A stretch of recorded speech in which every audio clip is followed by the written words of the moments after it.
기쁜 마음으로 교회에 나옵니다. 사랑하는 주님의 백성들이 아버지 하나님의 은혜를 생각하며 성령 하나님의 인도하심 따라 진리의 말씀 듣고자 교회에 나옵니다. 오늘 사랑하는 성도님들과 하나 되어 아버지 하나님을 찬양하며 감사히 예배드리오니 홀로 영광 받으시옵소서. 이번 주는 설 명절이 있어서 사랑하는 가족과 친척에게 인사를 다녔습니다. 저희가 사랑하는 가족 친지를 만나면서 주님의 백성으로서 예수 그리스도를 증거하며 명절을 보냈는지 생각하며 이 시간 회개하며 용서를 구합니다. 아버지 하나님 용서하여 주시옵소서. 저희가 늘 주님과 동행하면서도 그 사실을 잊고 나의 믿음을 책망하며 스스로 나약하여 주님을 아프게 하지 않았는지 생각하며 회개하는 나와 우리 성도님들이 되시길 기도합니다.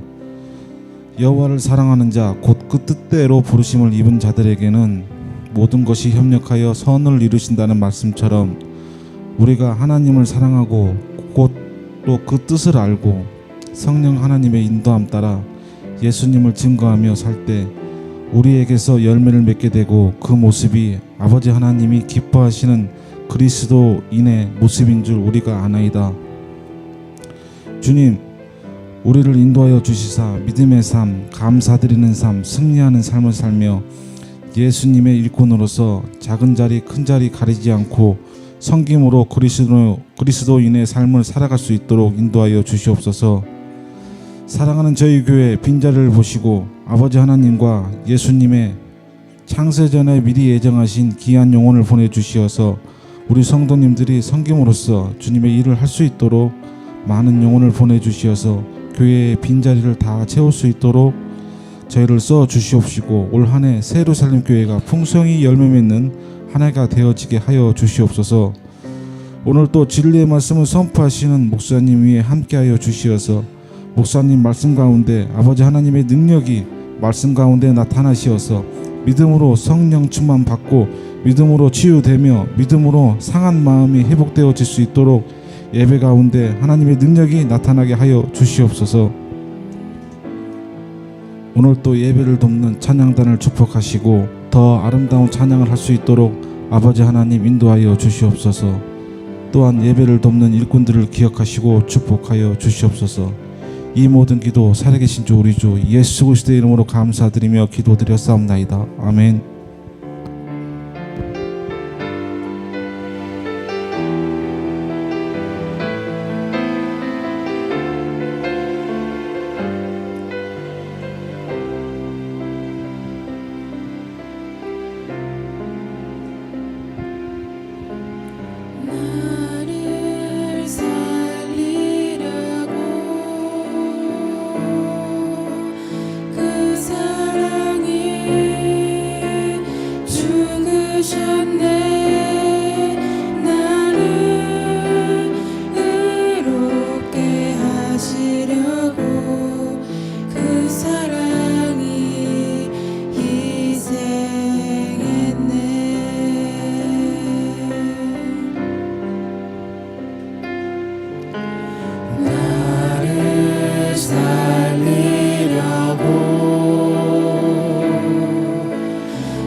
하시려고 그 사랑이 희생했네.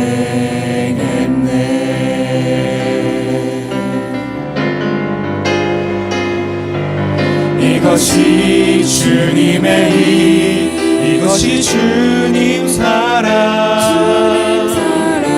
스스로 십자가 위에 우리를 살리려 죽은 권세 아래 그 사랑이 죽으셨네.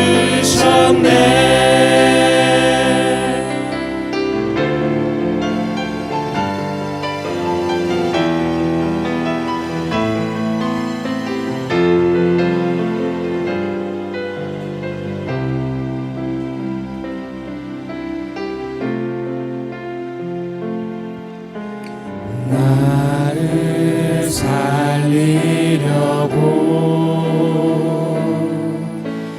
그 사랑이 죽으셨네. 나를 의롭게 하시려고 그 사랑이 희생했네.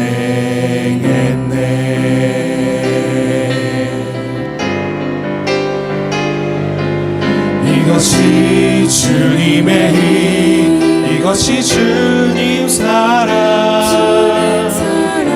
스스로 십자가 위에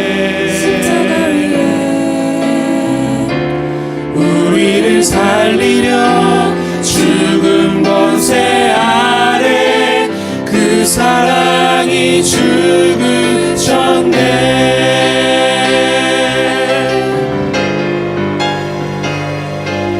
이것이 주님의 힘, 이것이 주님 사랑,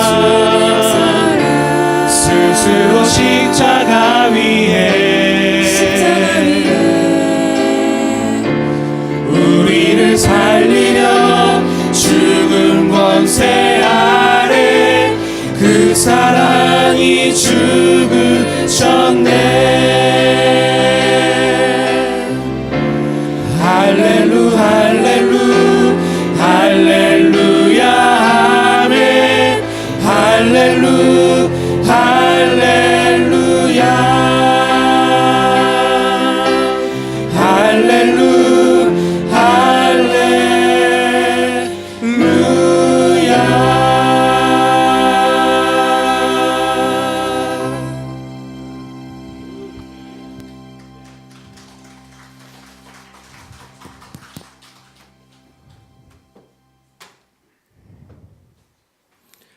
말씀 봅니다. 오늘은 시편 14편 1절 말씀 한 절만 보겠습니다. 우리 똑같이 읽겠습니다. 시작. 어리석은 자는 그 마음에 이르기를 하나님이 없다 하도다. 죄인은 부패하고 소행이 가증하여 선을 행하는 자가 없도다. 아멘. 구약에서 이미 선지자들은 시편에서 이런 어떤 사람들이 하나님이 없다고 하는 사람들은 어떤 사람들인가? 참으로 바보들이다 이 말이죠. 멍청한 사람들이다. 어리석은 존재들이다. 로마서 1장에서 사도 바울이 이런 말씀을 합니다. 들으세요. 하나님의 진노가 불의로 진리를 막는 사람들의 모든 경건치 않음과 불의에 대하여 하늘로 쫓아 나타나느니 이는 하나님을 알만한 것이 저희 속에 보임이라. 하나님께서 이를 저희에게 보이셨느니라. 창세로부터 그에 보이지 아니하는 것들 곧 그의 영원하신 능력과 신상이 그 만드신 만물에 분명히 보여 알게 되라니 그러므로 저희가 핑계치 못할지니라. 아멘.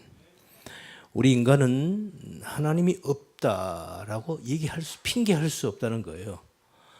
그렇게 하나님은 모든 우주 만물을, 우리 인간은 말할 것도 없고, 우리 인간이야 하나님의 형상대로, 하나님의 모양과 하나님의 형상대로, 이미지대로, 하나님의 폼대로 하나님 우리 인간을 창조하셨기 때문에 말할 것도 없고, 자연 모든 만물 속에 하나님이 계시다라는 것을 느낄 수 있도록, 알 수 있도록, 볼 수 있도록 그렇게 모든 만물을 창조했다는 거예요. 그래서 하나님이 무슨 하나님이야 이런 핑계할 수 없다는 거죠.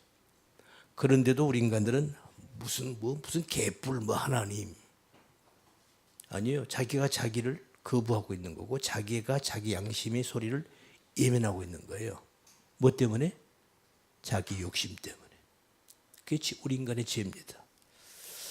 오늘 이제 왜 제가 지금 시편에 이 말씀을 들었냐면은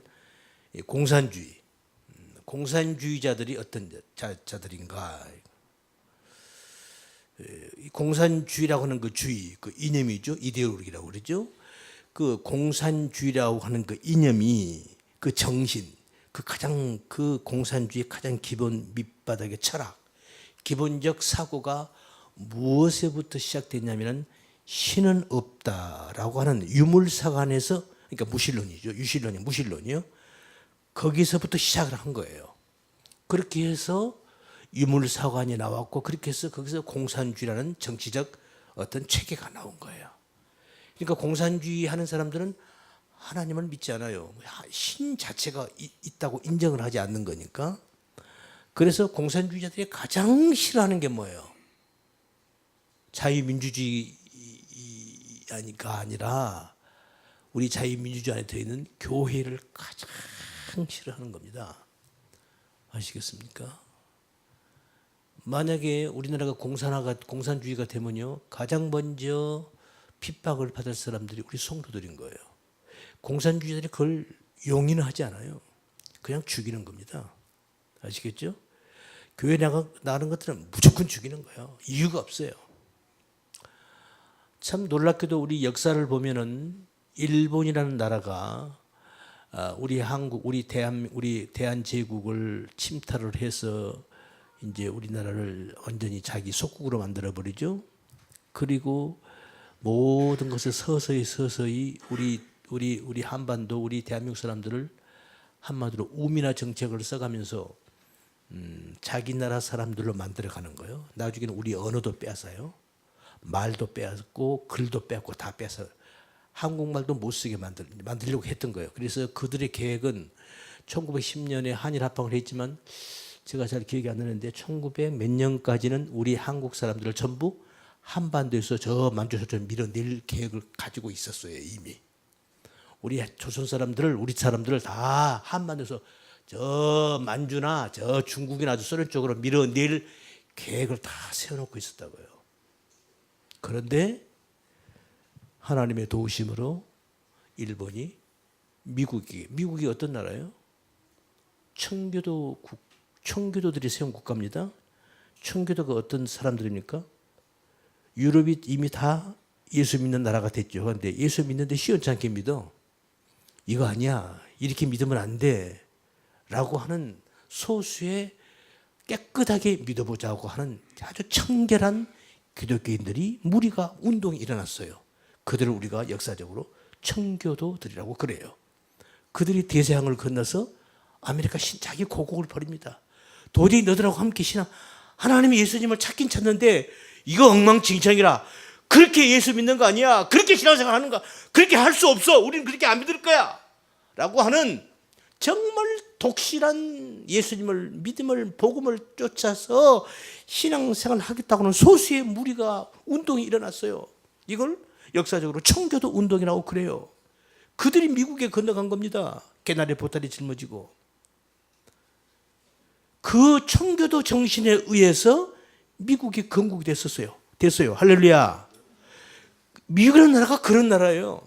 물론 지금은 많이 나라가 이상하게 됐지만 그나마 지금 다행인 것은 세계 모든 사람들은 지금 현직 미국의 대통령을 트럼프를 넣고 뭐 괴짜니 무슨 핑퐁이니 어디로 튈지 모르는 대통령이니 괴짜니 별일 소리가 나오는데 아니에요. 우리 기독교 시각으로 보면요 가장 멋있는 대통령인 거예요. 그러니까 달라요. 사람을 보는 관점이 다르단 말입니다.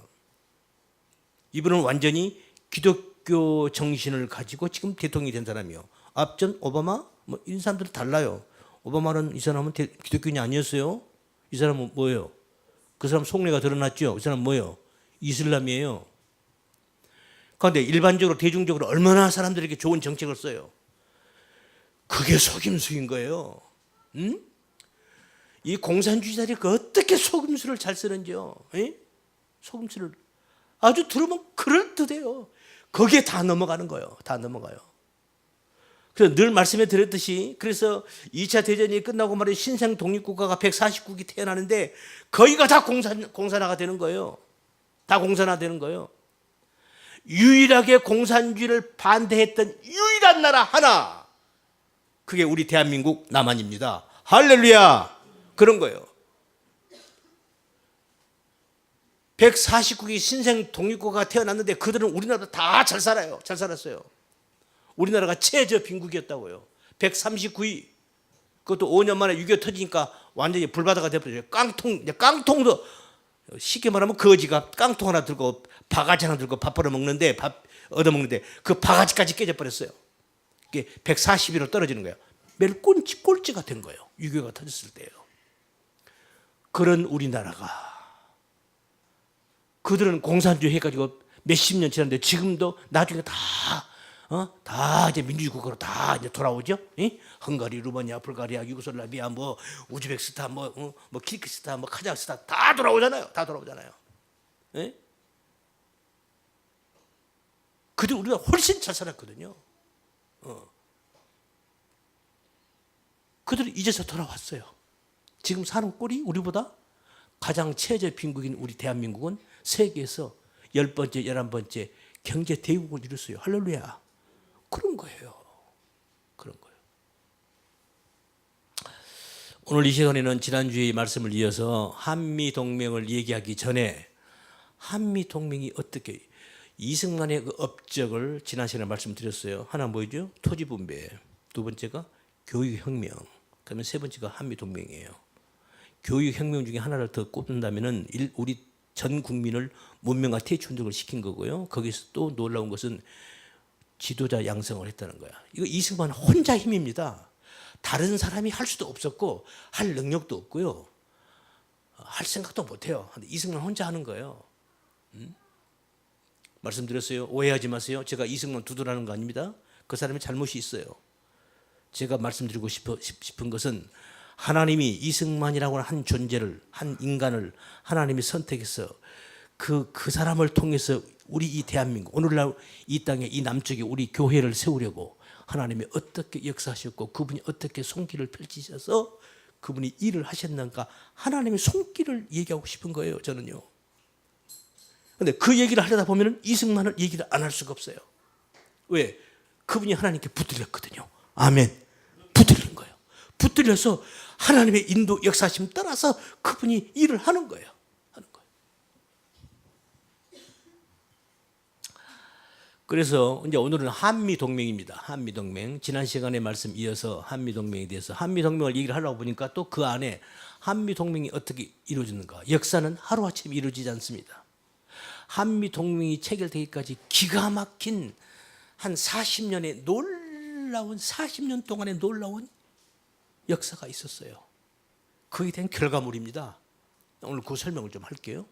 잘 들으세요. 들으시고 하나님이 우리 교회를 오늘날 우리들을 하나님이 있는 우리 택함 받은 우리들을 이 땅에서 이 믿음을 우리에게 주시고 이 신앙생활을 하게 하시려고 하나님이 이렇게 우리 민족의 선구자, 선각자들을 부르셔서 이렇게 사용을 하셨구나. 결국 우리들을 위한 거예요. 하나님이. 아시겠습니까? 오늘 살아가는 우리들을 위해서 하나님이 그렇게 하신 거예요. 아시겠죠? 예? 언젠가 제 교회론 공부했죠.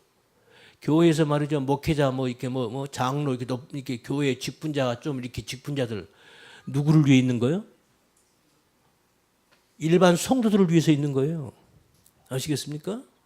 어떻게 말하면 교회 목회자는 소모품입니다. 누구를 위한? 여러분들을 위한 소모품이에요. 그래서 여러분들 어디 놀러 마음대로 가죠. 저는 마음대로 놀러도 못 가요. 여러분들 마음대로 맛있는 거 먹죠. 저는 그것도 마음대로 먹지 못해요. 여러분들 잠잘 때 실컷 자지요. 저는 잠도 마음대로 못 자요. 소모품이라고요. 왜? 여러분들을 위한 소모품이라고요. 그 삶을 살아내는 거예요. 제가 그런다는 게 아니고 하나님이 택한 목회자들을 그렇게 쓴단 말입니다. 저는 그렇게 해보려고 노력하는데 잘 안 되더라고요. 이승만이 바로 그런 인물이었어요. 그런 인물이었어요. 오늘 한미동맹이 어떻게 이루어졌는가를 얘기를 좀 이렇게 역사를 통해서 얘기를 해보겠습니다. 많은 은혜 받으시기 바랍니다. 아멘. 기도합니다. 거룩하신 주님 감사합니다. 오늘도 저희들에게 거룩한 주의를 허락하여 주시고 이 부족한 종의 입술을 통해서 우리 대한민국이 아버지 하나님께서 어떻게 이 나라를 세우셨는가를 우리 성도들에게 증거하고자 합니다. 아버지 하나님께서 꼭 필요한 말씀으로 이 둔한 입술을 주장하셔서 우리 성도들에게 많은 감화와 감동을 끼칠 수 있는 귀한 시간 되게 하여 주시옵소서. 우리 구주 예수님 이름 받들어 기도드리옵나이다. 아멘. 지난 시간에 이승만 대통령이 아니죠. 그때는 이승만 박사죠. 이분이 1931년에 청일전쟁이 만주 사변이 일어났고, 그다음 1937년에 중일전쟁이 일어났고, 그러고 나서 그러니까 만주 사변이 있은 지 10년 후에 1941년에 태평양 전쟁이 터지는 거죠. 이미 그 안에 우리나라는 일본의 속국이 된 지가 이미 오래고요. 그동안 이승만은 미국에 가서 공부하면서 처음에는 고종 특사로 갔죠. 특사로 가서 나라가 다 기울어져가는 나라, 고종 황제 이름도 뭣도 모르는 미국 사람들이 고종 황제가 누군지는 알겠어요? 저 은둔국가, 저 코리아 저 극동의 조그마한 엄지 손가락에도 봐도 더 작은 나라, 이 코리아라는 이 나라에 미국 사람들이 누구 알아요? 코리아라는 나라를 알아요? 그게 무슨 나라 이름이야, 사람 이름이야, 무슨 먹는 음식 메뉴야, 뭐야, 몰라요.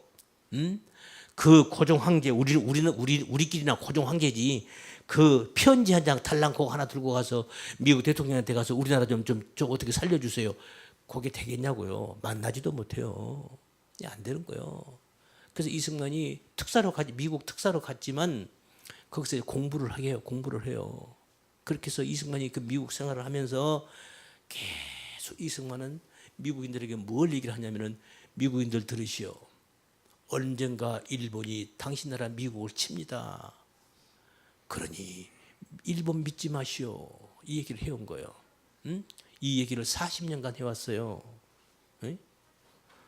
미국에서만 40년 했단 말입니다. 우리 조선이 미국 특사로 가기 전부터 이 말을 했으니까 이승만의 이 얘기는 사실 50년이 다 돼가는 거예요. 미국인들이 듣기에도 한 40년간 이 소리를 들은 거예요. 미국 여러분들, 일본 조심하십시오. 언젠간 일본은 당신 나라를 칠 것입니다. 그들을 믿지 마세요. 그래서 당신 나라의 그런 어떤 참화를 면하려면 우리 조선을 도우십시오. 지금 일본이 우리나라를 지금 꿀꺽 삼켰는데 보세요. 저들이 언젠가는 만주를 침공할 것입니다. 그러고 나서 그들은 만족하지 않습니다. 그들은 중국을 칠 것입니다. 중국 치고 나서 만족했습니까? 만족 안 합니다. 그때 그들은 드디어 태평양을 가로질러서 알래스카 아니면 미국을, 태평양을 이쪽을 칠 것입니다. 그때 여러분의 고귀한 자녀들이 수십만 명이 죽을 것입니다. 그러기 전에 우리 조선을 독립시켜 주세요. 우리 조선을 독립시키는 것은 곧 당신 나라의 유익입니다. 그러니 우리 대한민국, 우리 대한조선을, 대한제국을 독립시켜 주세요. 이 얘기를 계속 했단 말입니다. 그런데 이 말을 들 사람이 누가 있어요? 미국에서. 저 정신 나간, 자기 나라 독립에 미쳐가지고 환장해가지고 이거 완전 이거 또라이 아니야 이거? 누구도 말을 안 듣는 거예요. 이렇게 40년간을 애쳐왔단 말입니다. 애쳐왔어요. 이승만 이분의 학력을 보면요, 미국 사람들도 깜짝 놀라요. 워낙 학력이 빛가번쩍하니까. 조지 워싱턴대, 하버드대, 프린스턴대를 나왔어요. 이분이. 그것도 한 5년 만에 학위를 끝냈어요. 미국에서요, 미국에서 수재들이, 천재들이 이승만 박사와 똑같은 이렇게 과정을 거쳐서 학위를 받은 사람이 있대요. 근데 극소수예요. 근데 그들도 고등학교 때부터 아주 학교에서 천재 소리를 듣는 학생이 소수가 있어요. 그런데 그들이 그렇게 과정을 거치려면 10년에서 12년을 거쳐야 한다는 거야. 걸리는. 근데 이승만 대통령 동양 사람. 그때 그때 영어 사전이 있었어요? 뭐가 있었어요? 아무것도 없잖아요. 동양인이 말이지, 미국에 가서 최고의 아이비리그 대학에, 인류 대학에, 명문 대학, 세계 대학에 학위를 가진 거예요. 이건 동양에서 최초입니다. 동양에서 최초예요, 역사적으로. 이런 학력을 가진 사람이요. 예? 그래서 지난 시간에 말씀을 조금 드릴게요. 그래서 이승만이 이제 그렇게 한 40년을 조심하세요, 조심하세요. 일본이 엄니가 당신 나라 칩니다. 미국 조야에서는 미국 정부, 미국 지시들 다 마찬가지. 저 미친놈, 저 미친 늙은이 이런 거요. 예? 저 완전 저건 또라이야 저거. 그렇게 냉대하고 냉소하고 한번 왕따시켰던 그 이승만이가 드디어 말이죠. 1941년 6월 달에 벌써 그 1년 전에 하와이에 있다가 워싱턴으로 와요. 워싱턴에 와서 그 책을 하나 써냅니다. 그 책이 뭐라고요? Japan Inside Out. 여러분 책 사보세요. 설명 한번 있어요. 이승만 박사가 직접 쓴 책이에요. Japan Inside Out. 뭐 우리말로 번역을 하면 Japan 일본, Inside 내부, Out 폭로시킨다, 고발한다 그런 뜻이에요. 일본의 속사정을 일본의 내부를 고발한다 이런 뜻이란 말이죠. 그 책을 썼어요. 그 책 내용이 뭐냐면은 일본이 곧 여기 친다. 조심해라. 그러나 일본은 망한다. 맨 끝에 그 일본이 망할 때 그때 그 억압과 그 강압과 그 폭력 앞에 끝까지 견디고 꺾이지 않고 굴하지 않고 지켰던 한 민족이 있다. 그게 바로 우리 조선 아침의 나라, 고요한 나라, 아침의 나라, 우리 대한민국이다. 이 나라가 세계 앞에 기지개를 펼 날이 온다. 그때 세계 열강 앞에 어깨를 당당하게 맞설게 될 것이다. 그렇게 하고 끝을 맺어요. 그 책이 나오니까 지난 시간에 했던 얘기죠. 그 책을 보고 사람들이 그 책을 이렇게 지식인들이 읽어봐요. 왜냐하면 이승만 박사가 벌써 한 40년 동안 일본이 미국을 친다는 말을 계속 해왔는데 콧방귀도 안 끼는데 이승만 씨가 말이죠. 중일전쟁 아니 만주사변 중일전쟁을 예언을 했잖아요. 이거 다 맞아버렸단 말이에요. 그러니까 소수이지만 이승만의 말에 귀를 기울인 사람들이 있었어요. 응? 그런데 이 책이 또 딱 나왔단 말이에요. 1941년 이 책이 나왔단 말이에요. 1931년에 만주사변, 37년에 중일전쟁. 그 지금 일본이 현재 지금 뭐요? 만주가 지금 뭐 중국을 먹어버린 상태란 말이죠. 그런데 지금 이승만이 또 이제 미국을 친다는 거야. 그러니까 그 책을 읽고 말이죠. 사람들이 이거 어떻게 이게 믿을 수도 없고 안 믿을 수도 없고. 근데 지식인들이 이거 어떻게 하지? 아니 지금까지 이승만이 하는 얘기하면은 이거 맞잖아 이거 진짜 이렇게 되는 거 아니야? 그렇게 해도 미국 조야에서는 그런 거 어디 있어? 그런 거 전쟁 안 나. 미국 정부에서는 그런 거 없어. 야 일본이 감히 우리를 쳐? 웃기지 마. 그런 소설 같은 얘기 하지 마 이랬단 말이야.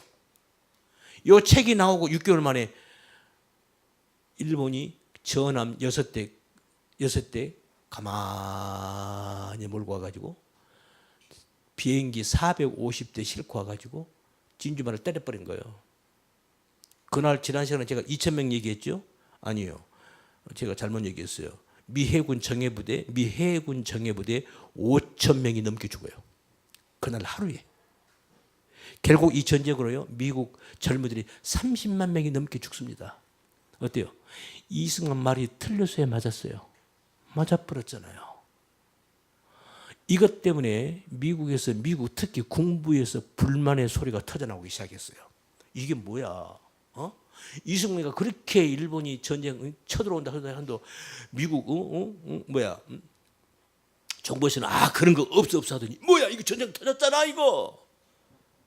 미국 군부 수뇌부들이 불만이 미국 정부에 대해서 불만의 소리가 터져나오기 시작한 거예요.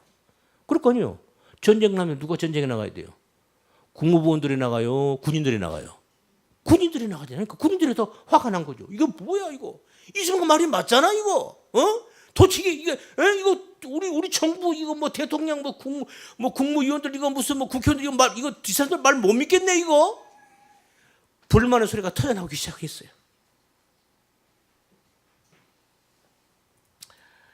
이것이 계기가 돼서 미국 국방부, 군 그쪽 라인하고 이승만하고 커넥트가 이루어져요. 그래가지고 이승만의 편지를 미국 국무부, 국방부를 통해서 당시 대통령 루즈벨트 대통령에게 편지가 전달이 돼요. 편지를 대통령이 읽어보는 거야. 이승만 쓴 편지를 읽어보는 거야. 이렇게. 그리고 나중에 기록을 보니까요, 이승만 대통령이 루즈벨트 대통령 영부인을 만나요. 하고 우리 대안에 대해서 얘기를 잘 하는 거야. 어? 뭔 얘기했겠어요? 미국은 우리 한국을 도와야 한다. 우리 대한지국을 도와야 한다. 당신의 나라는 우리 한국을 돕게 되어 있다. 똑같은 얘기 항상. 당신의 나라들이 언제부터 그렇게 잘 살았냐? 당신 선조들 조상들 유럽에서 못 살겠다고 신앙생활 잘하겠다고 그래서 여기 온 거 아니냐? 그래서 하나님이 축복 주셔서 이렇게 잘 사는 거 아니냐? 그러면 우리 대한민국이 이제 우리도 당신의 나라처럼 우리도 한번 예수님 믿고 한번 하나님 믿고 잘 살아보겠다고 우리가 이렇게 하는데 그럼 당신 우리를 도와야 할 거 아니냐? 하나님이 당신의 나라를 이렇게 축복해 주신 건 우리 같은 불쌍하고 하나님을 잘 믿겠다고 하는 우린 약소국가인 우리들을 도우라고 하나님께서 당신 나라에게 축복 주신 거 아니냐? 그러니까 우리를 도와야 한다. 이런 논리란 말이죠. 이건 당당한 거예요. 애걸구걸하는 게 아니라 당신들도 그의 의무다. 이렇게 나가는 거예요. 결국은요, 루즈벨트 대통령이 이 약속을 합니다. 좋다. 이 전쟁에서 일본을 쓸어버린 다음에 그래, 너희 한국, 너희 조선을, 너희 대한제국을 독립을 시키겠다. 이 약속을 얻어내요. 할렐루야. 이게 지금 누가 하는 거예요? 우리 한국에서 우리 한국 많은 정부 무슨 우리 건국 인사들이 하는 거예요? 아니에요. 이승만 혼자 하는 거예요. 이승만 혼자 하는 거예요. 1943년 이 전쟁이 끝나면 루즈벨트 대통령이 하는 말이에요. 코리아의 독립을 지원한다. 미국이 일본을 물리치는 그날 코리아는 자유를 되찾게 될 것이다. 이 말을 약속을 얻어낸단 말입니다. 할렐루야. 이렇게 되는 거예요. 이것을 계기로 해서 이 저편 인사다 아웃 이 책이 나오고 이렇게 진주만 습격 태평양 전쟁이 터지고 이 계기를 통해서 미 국무부에서 불만이 터지면서 그러면서 미 국무부 중심으로 말이죠. 이승만을 좋아하는 팬클럽이 생겨요. 놀랍습니다. 그것이 나중에 한국 친우회라는 친목 단체가 되는데요. 그 친목 단체가 어떤 사람들을 중심으로 되냐면 바로 미국에 있는 교회 목사님들을 중심으로 미국 국무부 중심으로 이렇게 해서 인맥이 연결돼 가지고 한국 친우회라는 사립 단체가 생겨요. 놀랍지 않습니까? 놀랍지 않아요? 이승만 대통령이 나중에 우리 한국에 초대통령 돼 가지고요. 계속 우리 한국에서 우리 아무것도 없잖아요. 불모지잖아요. 우리 한국을 이렇게 미국에서 얼마나 도와주는가? 아니요, 밀가루, 옥수수 가루 아시죠? 군복 옛날에 옷이 어디 있어요? 입을 옷도 없어요. 미군들이 입드는 그 큰 옷이죠. 그 옷 갖다가 까맣게 물들여 가지고 워낙 옷이 크니까 잘라 가지고 그렇게 해서 다 미군들 군인복 그걸로 그게 멋있어. 옷도 없었단 말입니다.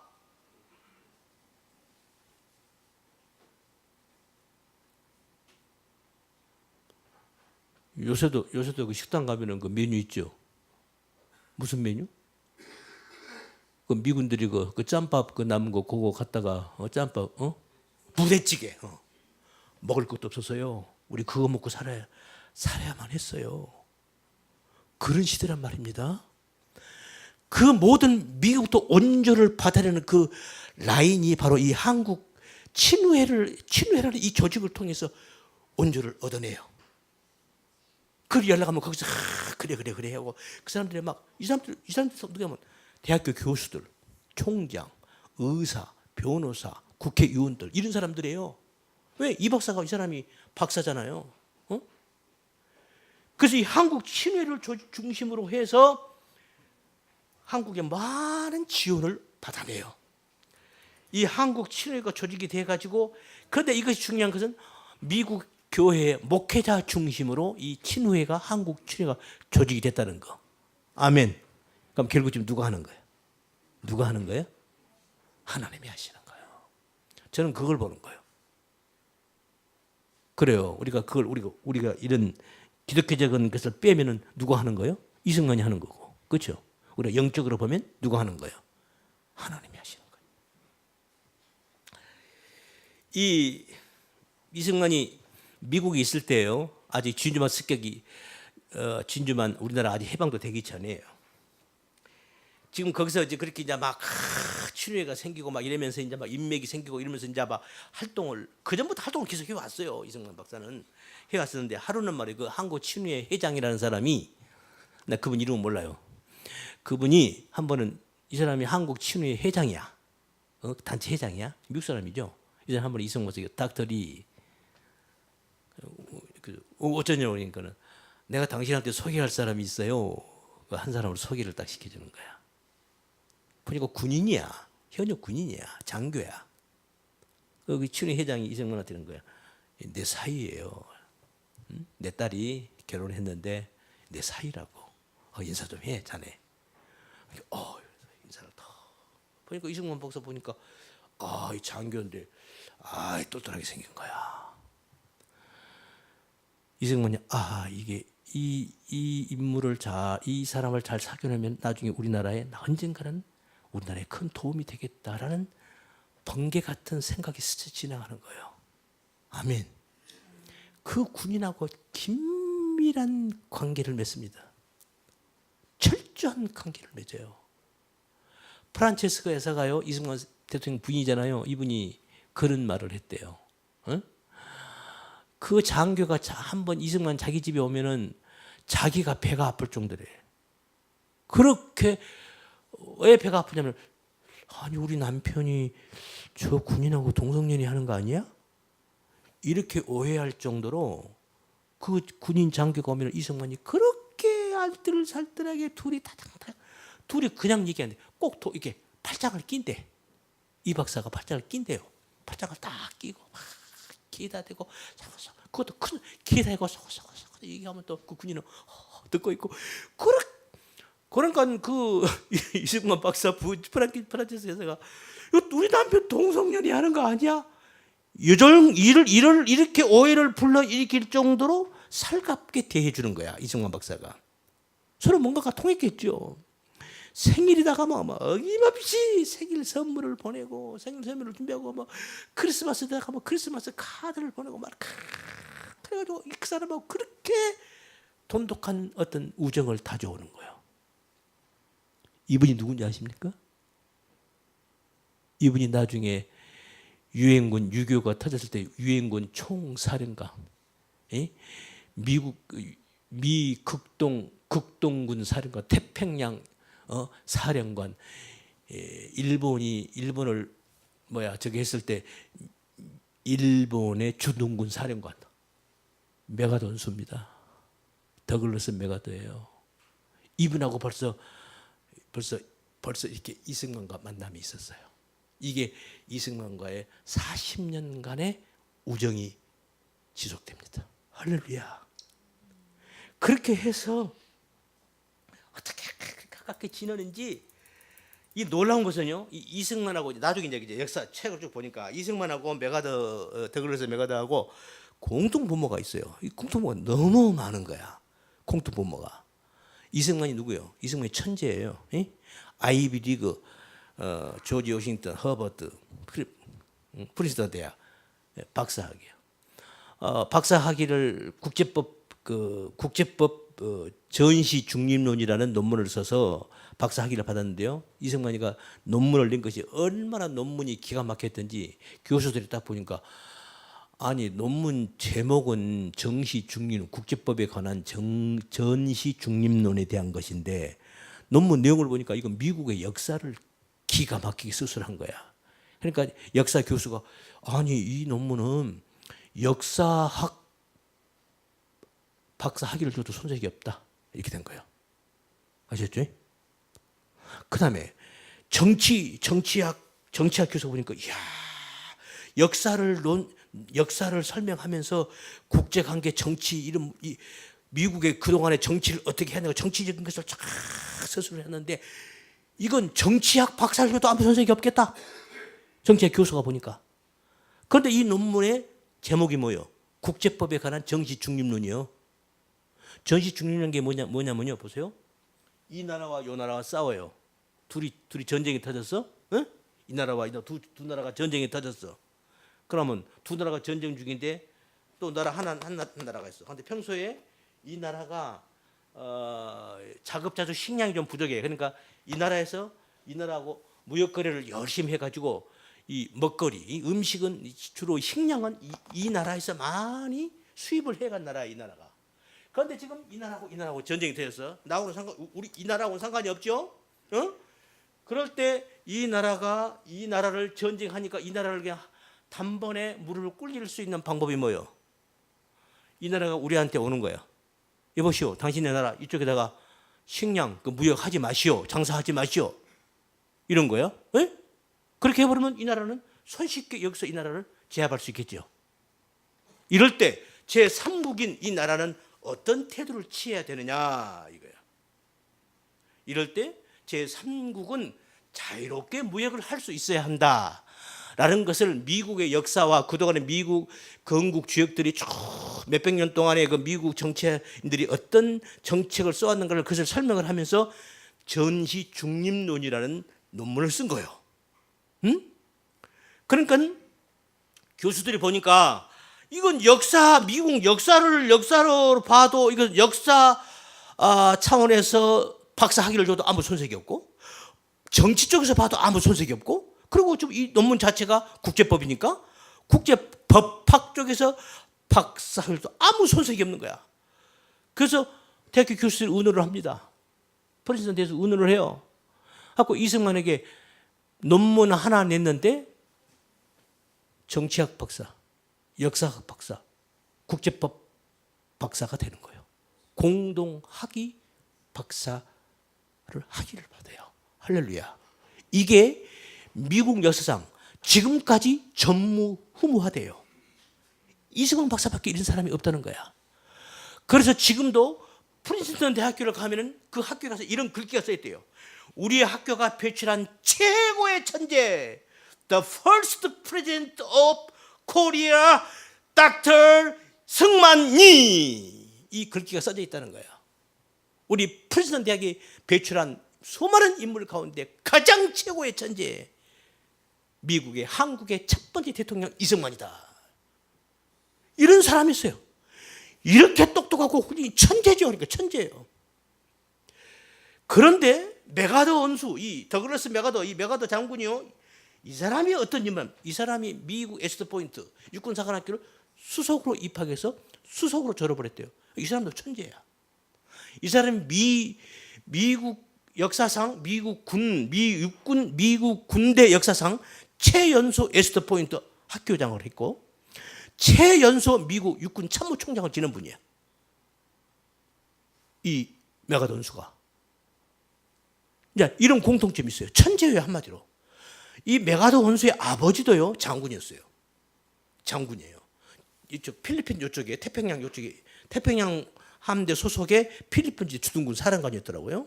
이분이, 이 아버지가 우리 한국인을, 그러니까 우리 고종 황제 때 한번 아련을 했어요. 이거 여기 나중에 할게요. 어쨌든 이 메가더 원수가 메가더 장군이 이런 사람이야. 그리고 또 공통점이 또 있어요. 절실한 기독교 신자라는 거예요. 독실한 기독교 신자. 이승만도 메가더도. 뭐까지 똑같냐면은 이승만 박사가 저녁에 잠을 잘 때 그냥 안 잔대요. 자기 파란 책에서 둘이 딱 앉아서 저녁에 잠자리에 취침하기 전에 성경을 이승만 박사가 쫙 읽는데요. 한참 읽고 나서 그 다음에 당신이 읽으세요 하면 또 그 다음 이어서 또 부인이 성경을 쫙 읽어주고 서로 그렇게 하고 그러고 취침을 한다는 거야. 그런데 이 메가더도 자기 집에서 그런다는 거야. 자기 부인을 앉혀놓고 여보 내가 성경 읽을게. 저녁에 반드시 성경을 쫙 부인하고 단둘이 앉아서 성경을 읽고 주고받고 성경 읽고 그리고 취침을 한다는 거야. 이것까지도 똑같은 거예요. 놀랍지 않습니까? 또 있어요. 독실한 기독교 신자이다 보니까 이승만 박사는 처음부터 공산주의는 이건 성경과 안 맞아. No. 철저한 반공주의자야. 메가더도 마찬가지야. 메가더 이 장군도 철저한 반공주의자예요. 공산주의는 안 돼. 이런 거예요. 그때 당시 미국의 정책은요, 소련하고 아주 동맹국이었어요. 동맹국이었다고요. 혈맹입니다. 2차 대전을 마무리한 소련과 미국은요, 혈맹국가였어요. 그리고 공산주의가 그때 표면에 나타나지 않았으니까 공산주의 뭐 공산주의 그게 그것도 뭐 별로 이렇게 뭐 공산주의에 대한 거부 이런 것도 없었어요. 공산주의 속내까지 드러나지 않은 상태였으니까. 그런 상태였어요. 이 메가더 장군이요, 나중에 우리 6.25가 터졌을 때 주한 연합군 사령관으로 메가더 원수가 오죠. 하고 전쟁, 여러분 잘 알다시피 인천 상륙작전을 감행함으로 해서 그 제가 기록을 보니까 인천 상륙작전 성공 확률이요 5,000분의 1이래요. 성공할 확률이 5,000분의 1. 그렇게 그 조수 간만에 차가 심하고 뭐 이게 따질 때 옛날에 메가더 원수는 1차 대전 때도 저 프랑스 그쪽에서 막 전쟁을 했잖아요. 이 사람은 역전의 노장이에요. 야종군 사례가 역전의 노장이야. 그런데 우리 6.25가 딱 터져가지고 인천 상륙작전을 해야만이 이 기세를 꺾을 수 있단 말이죠. 허리를 잘라야 될 것 같아서 간파를 한 거예요.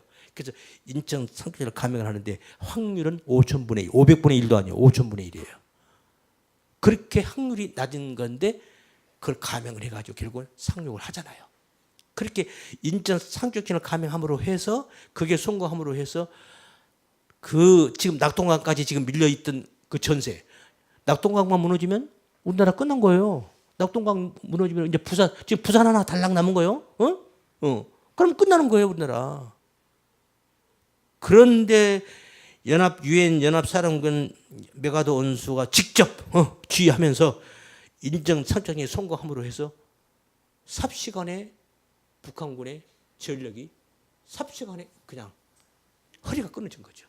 그래서 반격이 시작돼서 우리나라 다시 회복이 된 거란 말이죠. 에? 할렐루야.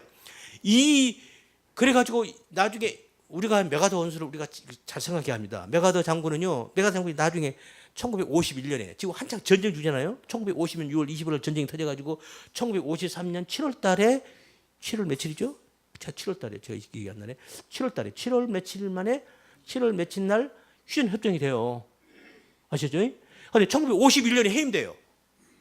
그때 당시 미국 대통령이 트루먼 대통령이요. 이 대통령이 전격 해임시켜버려요. 왜 해임시켜버리냐면 메가더 원수가 미국 대통령이 지시를 안 받는 거예요. 정치권 반대로 나가는 거야. 이대로 싹 그냥 밀고 가야 한다는 거야. 밀고 가서 만주 폭격하면서 이쪽 서해안 이쪽으로 중국 이쪽에 지금 이게 미군이 오니까는 중공군이 개입을 했잖아요. 그러니까 만주를 대대적인 폭격을 하고 그다음에 이쪽에 서해안 이쪽에 미국 그러니까 중국에서 보면 동해안이죠. 아니 서해안이죠. 서해안 이쪽을 그러니까 우리 쪽으로 오면 서해 이쪽 연안 그쪽을 연합 봉쇄. 그다음에 대만 아시죠? 대만이 그 자유중국이잖아요. 대만을 이용을 해서 그들의 힘력을 얻어가지고 어차피 연합군이니까 이렇게 해서 해안 봉쇄 작전을 치면서 만주를 치면은 그렇게 하면은 대한민국 이거 통일할 수 있다. 이 작전을 쓴 거예요. 그런데 트루먼 대통령 미국 정부에서는 이렇게 되면은 소련이 가만히 안 있을까? 소련이 개입도 잘못하면 이거 3차 대전이 또 터지겠다. 이런 우려를 한 거야. 그래서 트루먼 대통령이 안 돼. 그만. 근데 메가더가 계속 안 돼. 그만 하면서 트루먼이 계속 밀고 올라가는 거예요. 그러니까 그냥 미국 대통령에서 그냥 해임을 시켜버린 거예요. 그것도 방송으로. 메가더 원수가 방송으로 듣고 해임됐구나. 에이씨. 받아들여요. 미국으로 돌아가요. 나중에 이분이 미국 국기에서 마지막 퇴임 연설을 하는데 여러분 잘 아시죠? 메가더 원수의 그 유명한 말. 노병은 결코 죽지 않는다. 다만 사라져갈 뿐이다. 유명한 말을 했어요. 그때 그분이 그 퇴임 연설에서 마지막 말이 이 말이에요. 한번 들어보세요. 제가 적어왔어요. 한국은 전 세계 국가들 중 모든 위험을 무릅쓰고 공산주의와 싸워온 유일한 나라입니다. 지금 국회의원들한테 얘기를 하는 거예요. 그 메가더 원수가 그 퇴임 연설의 맨 마지막 문구예요. 그들이 보여준 대단한 용기와 불굴의 의지는 말로 표현할 수 없습니다. 그들이 내게 한 마지막 말은 태평양을 포기하지 말라는 것이었습니다. 이거 누가 한 말이에요, 이거? 이 말을 누가 했겠어요? 우리 한국에서 누가 했겠냐고요? 이승만 박사가 한 거예요. 우리나라가 무너지면 태평양 무너지는 거다. 그러니까 우리나라를 방패로 삼아라. 나중에 미국에서요, 이 마지막 이 연설 요것을 그 미국 정부에서 그렇구나. 그래. 대한민국을 지키는 것이 그러니까 미국 쪽에서 보면은 공산주의하고 이쪽 태평양을 가요 사이에 두고 미국하고 민주주의 공산주의가 딱 부딪히는데 그 중간에 누가 있는 거야? 우리 한국이 딱 가로막고 있는 거야. 그러니까 우리 한국이 방패 역할을 하는 거예요. 그렇다. 그러니까 이 조선을 이걸 지켜야 되겠구나라는 결론이 나와요. 딱 이런 거예요. 지금 저쪽 태평양에서 바닷속에서 태풍이 일어나죠. 쓰나미가 일어나죠. 그럼 그것이 그대로 우리 한국으로 옵니다. 원래는. 그런데 그 중간에 뭐가 있어? 일본이 있잖아요. 일본이 섬나라가 딱 막고 있으니까 우리나라는 쓰나미가 일어나도 우리나라는 아무렇지도 않는 거예요. 할렐루야. 이렇게 일본이 지금 막고 있는 거예요.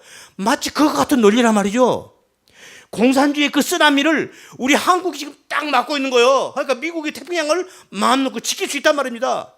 이게 무너지면 태평양에서 막 싸워야 되는 거예요. 이게 얼마나 골치 아픈 일이에요. 그 전략적 가치를 처음에는 몰랐어요, 미국이. 이 메가더 원수의 이 연설을 듣고 그렇다. 전략적으로 이 코리아가 아주 중요하구나. 이렇게 되는 거예요. 아멘. 이해가 되십니까? 철저한 반공 공산주의자였어요. 이승만도 그렇고 메가더도 그렇고. 제가 이분들을 출생하고 사망일을 내가 봤어요. 이승만 박사가 1875년생이고 메가더 원수가 1880년생이야. 그러니까 5년 차이야. 이승만 박사가 메가더보다 한 5살 위인 거야. 그리고 메가더 원수가 1964년 4월 5일 날 사망을 해요. 그러고 이승만 박사는 우리 저기서 하야하고 하와이로 가서 그 이듬해 1965년 7월 19일 날 사망을 해요. 그러니까 죽는 시기도 비슷해요. 저는 이런 생각이 들어요. 하나님께서 우리나라 이 대한민국을 오늘날 우리들을 위해서 하나님이 이렇게 걸출한 인물을 하나는 미국이다, 하나는 한국에다가 그래서 하나님이 이렇게 사용을 하시는구나. 저는 그렇게 보여요. 여러분은 어쩌는지 모르겠어요. 저는 그렇게 보여요. 왜 그러는가? 제가 역사를 조금 얘기를 더 할게요. 들어보면 이해가 될 거예요. 그렇게 해서 이 이승만과 이 메가더 원수, 이 메가더 장군과의 이제 만남이 시작이 돼서 40년간의 긴 우정이 시작돼요. 그런데 이게 그냥 되는 게 아니에요. 시간 다 됐네.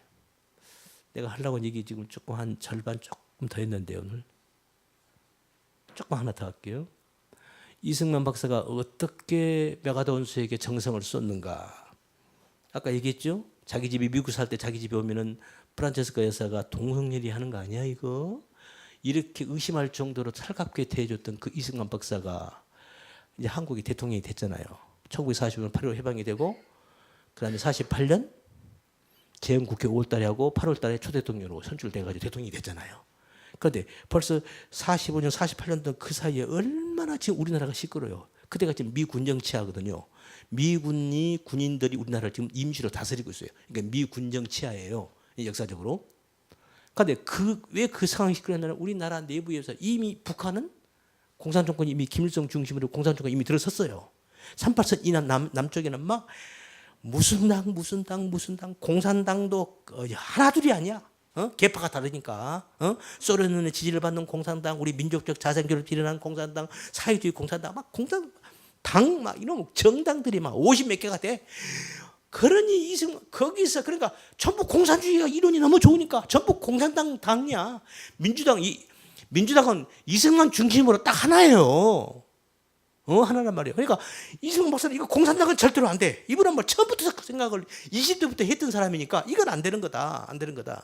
근데 그걸 누가 알아먹냐고. 응? 못 알아먹잖아요. 그래서 이승만 박사가 지금 초대통령이 딱 됐는데 너무 불안한 거야. 가장 자기에게 힘이 되어줄 누구? 김구 주석마저 처음에는 형님 생각이 제 생각 맞습니다. 형님이 지향하는 정부가 제가 생각하는 그 정부 맞습니다. 형님의 국가 정책 노선이 제 정책 노선입니다. 형님 맞습니다. 예, 김구 주석이 이승만 박사 나이가 한 살 어려요. 한 살 어리더라고. 그러니까 형님이라고 그랬어요. 기자들 앞에서 말이죠. 형님 딱 이승만 박사 딱 어깨 대면서 기자들 앞에서 형님 뜻이 제 뜻입니다. 형님 노선이 제 노선입니다. 이게 말했던 사람이 말이죠. 나중에 김구 주석도 공산주의로 이승만 정권에서 반대 성명을 내는 거예요. 나는 이승만 박사의 정치 노선을 난 지지할 수 없다. 나는 할 수 없다. 이렇게 돼버리는 거예요. 애로운 투쟁을 하는 겁니다. 누가? 이승만 박사. 이제 누구하고 투쟁이야? 지금까지는 일본하고 투쟁했어. 이제는 뭐하고 투쟁이야? 공산주의하고 투쟁하는데 그 공산주의들이 누구야? 다 우리 사람이네. 김구 선생부터 시작해서. 김구 선생 이 사람은 원래 공산주의자가 아니에요. 그런데 공산주의를 다 공산주의 정책을 이승만 정권을 반대해요. 그럼 결국 공산주의라는 얘기잖아요. 그런데 이 사람은 실상은 공산주의자가 아니에요. 그런데 정치적 차원에서 이승만의 정권을 반대하는 거예요. 이유가 있었죠. 그 얘기 제가 설명한 것 같은데 주일날 안 했구나. 수요일날 했나요? 금요일날 했나요? 이 김구 주석이요 북한을 갔다 왔어요. 김일성이가 우리 연석회 한번 합시다 그래요. 연석회가 무슨 연석회의 그러면 어떤 구성들? 각 정당 지도자들 다 모여서 우리 한번 회의합시다 이런 거예요. 그래서 그것부터서 김구는 싫었죠. 아니 정당이 지금 몇 명이고 우죽선으로 하나둘이 아닌데 그 말고 우리 남한을 대표할 수 있는 대표자 몇 명이면 되는 거고 그렇잖아요. 에? 북한의 대표자 몇 명이면 되는 거야. 응? 그런데 남한의 모든 정당들의 대표자가 지도자들 다 모이라는 거야. 우리 북한의 지도자들 다 모이고 하고 같이 회의하는 거야. 그때 당시 남북한 우리 남한에만 있는 정당이 한 50개가 넘어요. 거기서 한 정당에서 지도자들이 한 두세 명만 가도 그 사람이 몇 명이요? 그렇게 한꺼번에 모아놓고 연석회의를 제의를 해요. 거기에 김구가 가요. 사실 김구가 가고 싶지 않았죠. 그런데 갔던 이유가 있었죠. 뭐예요? 북한이 뭐가 냄새가 나. 도대체 이놈들이 지금 뭘 하고 있는 거지? 그것을 알아보려고 사실 갔던 거예요. 그 평양에서 연석회의를 하고 딱 돌아와가지고 나중에 속내를 드러내놓죠. 김주석이 뭐라고 그래요? 북한에 가서 보니까 북한은 이미 전쟁 준비가 다 끝난 거예요. 1948년에 가봤거든요. 전쟁 준비가 이미 다 끝난 거예요. 하루에 포탄을 6,000발씩 만들어내는 공장이 이미 가동되고 있고 탱크 전차 모든 무기 그걸 본 거예요. 김주석이. 그걸 딱 보는 순간에 김주석이 어떤 결정을 내냐면 지금 이 시간부터서 북한은 가만히 있고 우리 남쪽이 지금부터 열심히 군비 증강을 3년 동안 해도 지금 이 수준 따라오기 어렵겠구나. 끝났네. 오늘이라도 북한이 밀고 내려면 우리 남한은 삽시간에 공산주의 되겠구나. 이거 어떻게 하나. 그런데 저 형님 이승만 대통령은 이승만 박사는 단독정부 수립해서 국가를 세워야 한다고 저러니 이거 해봤자 이거 전쟁 터지면 이거 보나마나 남한은 다 망할 건데 이거 말짱 헛거 아니야. 그래. 그러면 차라리 하나로 묶자. 그래 공산주의 하더라도 하나로 해야 되는 게 낫겠다. 그렇게 결정을 하는 거예요. 요 속내 마음을 장개석 총통이 유어머니라는 특사를 김구한테 보내요. 왜 당신 말이야. 장개석 총통하고 김구하고 잘 알아요. 당신은 왜 이승만 박사의 정책을 그렇게 치골고 반대하냐? 왜 그러냐? 이유가 뭐냐? 그 특사가 그러냐면 김구 주석의 아들하고 친구예요. 그 유어머니라는 사람은 상해 일정 있을 때 아버지 했던 거야. 가족과 같은 그런 관계예요. 그러니까 그 특사가 가지고 김 선생님, 솔직히 말해주세요. 뭐 때문에 그러십니까? 왜 이승만 박사의 민주노선을 반대하십니까? 지금 장개석 총통도 지금 공산주의에 밀려가지고 지금 대만에 밀려왔잖아요. 응? 그때 밀려왔었나요? 한참 하여튼 국내 공산하고 막 싸우고 싶다란 말이에요. 그러니까 한국이 어떤 쪽으로 돌아서냐에 따라서 자기네도 영향이 미칠 거 아니에요. 크게. 그러니까 관심이 많은 거죠. 민주주의를 해야지. 왜 공산주의를 그렇게 지지하려고 그러냐? 그때 이 김구 주석이 자기 속내를 털어놓은 거예요. 그래서 그 편지를 그대로 보고서를 써서 그 보고서를 그대로 창제 총통이 이승만한테 보내는 거예요. 김구가 지금 이렇다. 잘 대처해라. 이런 거예요. 그 편지가 지금 우리 한국의 유화장에 그 장개석 총통이 요만이 쓴 그 장개 총통이 쓴 편지가 그대로 보관되어 있어요. 그 내용을 제가 지금 여러분들에게 말씀드리는 거예요. 시간 지났네. 어떻게 하지? 이승만 박사가 메가더 언수에게 알뜰살뜰히 보살핍니다. 이유가 있었어요. 바로 그거예요. 언젠간 이 사람이 우리 조선을 돕겠다. 이승만은 처음부터서 그분의 정책 노선이 있었어요. 무력으로는 안 된다. 응? 무력으로는 일본을 이길 수 없다는 것을 결론을 벌써 이미 옛날에 낸 거예요. 그래서 하와이에 있을 때요, 우리 한국의 유명한 독립투사들 많잖아요. 그 중에 하나가 하와이에서 박용만이라는 사람이 있어요. 이 사람이 독립투사입니다. 민족자, 아주 애국자예요. 민족주의자고 애국자예요. 그 박용만이라는 그 독립투사는요, 군대를 일으켜야 한다. 이러고 있는 거예요. 그러니까 이승만은 아니야, 군대 가지고 안 돼. 대화 안 돼요. 안 되는 거예요. 그때 당시 우리나라 일제시대 때 우리나라는 우리 만주에 있는 독립군 군대가 제일 숫자가 많을 때 2,000명에서 3,000명 사이였대요. 그때 일본은 군대가 700만 대군인 거예요. 그들의 전함, 항공모함, 비행기, 우리나라에 비행기 있었어요? 독립군에게 비행기 있었냐고요? 독립군에게 대포 있었어요? 독립군에게 뭐 탱크 있었어요? 독립군 한 사람 앞에 총 한 자루씩도 안 돌아갔었어요. 그래서 여러분 뭐 청살리 김다인 장군의 그 전투, 와, 일본군을 섬멸했다. 그 얘기만 하고요. 청살리 전투가 항상 함께 나오는 간도사변이 있어요. 그게 뭔지 아십니까? 어떻게 김대중 군이 어떻게 작전을 잘 써가지고 일본군 한 부대원이 한 일개 부대가 거의 점다시피 혁혁한 성과를 올렸어요. 일본군이 가만히 있겠어요? 일본군의 기본 전략은 뭐예요? 조선진 저놈들이 우리 일본군 한 명 죽이면 우리 일본군은 조선군을 100명, 한 명당 100명씩 목을 잘라라. 이게 기본 방침이에요. 그러니 청살리 전투 끝나고 나서요, 일본군들이 대대병력이 와가지고요, 그 청살리 그 지역 그 근방 있는 한국 사람, 한국 그 가족들 3,000 가구가 넘는 가족들을 전부 불태우고 다 죽이는 거예요. 이런 것은 우리 역사에 우리 모르잖아요. 어떻게 우리가 어떻게 무력으로 싸워 이길 수 있어요? 없는 거예요. 그러니까 이승만은 그걸 본 거죠. 무력으로는 안 된다. 그건 나중 얘기고, 우리나라가 독립을 하려면 일본보다 더 큰 나라의 도움을 빌어서 이들의 힘을 꺾는 거다. 그래서 이승만의 정책 노선은 애교를 통한 독립, 애교를 통한 국가 부흥, 애교를 통한 국가 전력 증강, 애교를 통한 정책이었어요. 어때요? 이승만의 식견이 틀렸어요, 맞았어요? 다 맞았잖아요. 그 박영매라는 사람이 거기서 이승만하고 엄청 다투어요. 이 양반은 돈만 생기면 무기 사야 된다, 뭐 사야 된다. 이승만하고 엄청 다툽니다. 그거 가지고 또 학자들이 막 얘기를 하더라고. 응? 이승만이 말이야, 그 돈 가지고 결국 이승만이 그냥 강제로 그냥 하와이에 있는 그 교포들이 내는 그 독립자금 그걸 이승만이 강제로 그 돈을 자기 표로 끌어와요. 이승만은 확고했어요. 이 돈 가지고 군대 언제 키워가지고 언제 일본을 이기냐, 그거는 까마득한 요원한 얘기다. 아니다.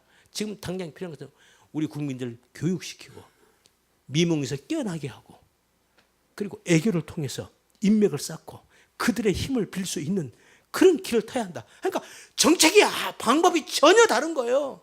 누가 맞았어요? 박용만이가 맞은 거예요? 박용만이가 맞은 거예요?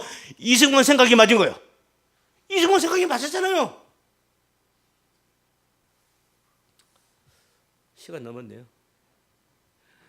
이 메가더 원수하고 어떻게 그렇게 깊고 깊은 관계가 되는가를, 이거 드라마 같아요. 이 얘기를 좀 하려고 그랬는데 나중에 할게요. 오늘 여기까지 하죠. 역사는, 잘 들으세요. 역사는 어떻게 이루어지는가? 모든 인간 관계는, 인간의 역사는 인간 관계에서 이루어지는 겁니다. 할렐루야. 할렐루야. 그런 거죠. 어떤 사람을 만나느냐예요. 성도가 신앙생활 잘하고 못하는 것도요, 어떤 교회를 만나느냐예요. 마찬가지예요. 이 여자가 행복하게 살 것이냐 못 살 것이냐, 어떤 남자를 만나느냐야. 그래, 우리나라 말에 옛날에 그런 말 있죠. 여자 팔자는 뒤웅박 팔자라고. 예? 아무리 뭐 같은 여자도요, 남편 잘 만나면요, 꽃가마 타고 사는 거예요. 물 톡톡 튀겨가면서 사는 거예요. 아무리 미스 때 친정이 잘 살았지만 힘 잘못 가면요, 개차만 되는 거예요. 예? 그렇게 이 인간의 만남이 중요하단 말입니다. 일찍이 이승만은 그걸 알았어요. 그래, 인맥을 쌓자. 우리 한국을 도와줄, 우리나라를 언젠가 독립이 된다. 그때 우리나라를 도와주고 지켜줄 버팀목인 인간관계를 맺자라고 생각을 했던 거예요. 그래서 인간관계를 계속 맺어가요. 그 대표적인 인물이 메가더예요. 보세요. 이 얘기는 나중에 할게요. 여기까지 합시다. 그래서 그 뒤에는 하여튼 제가 이승만의 이 전기를 이렇게 책을 보면서요, 와, 하나님이 이렇게 하시는구나. 저는 하나님의 손길이 보이는 거예요. 이렇게 하시는구나. 이제 한미 동맹이 어떻게 이루어지는가, 제자적 시간에 이제 이어질 것입니다. 아멘.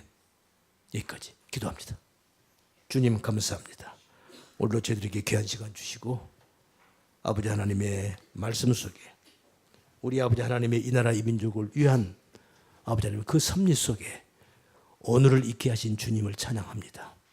아버지 하나님, 저희들이 이렇게 하나님의 보호하심과 인도하심 속에 우리 교회가 이렇게 섰고 이 땅에 1000만이 넘는 하나님의 백성들이 이 땅에 있습니다.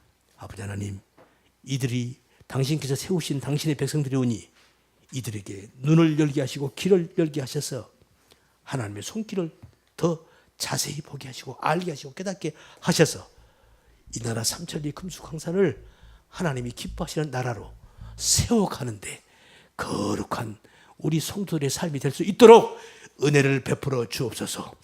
기도하게 하옵소서. 거룩한 삶을 영위하게 하옵소서.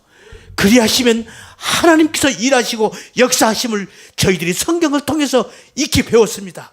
알았습니다. 아버지 하나님, 그러니 저희들 기도하게 하시고 저희들 거룩한 삶으로 말씀의 생명의 말씀 부여잡고 이 나라 이 민족을 위해서 저희들 앞으로 나아가는 우리 성도들 다 되게 하여 주시옵소서.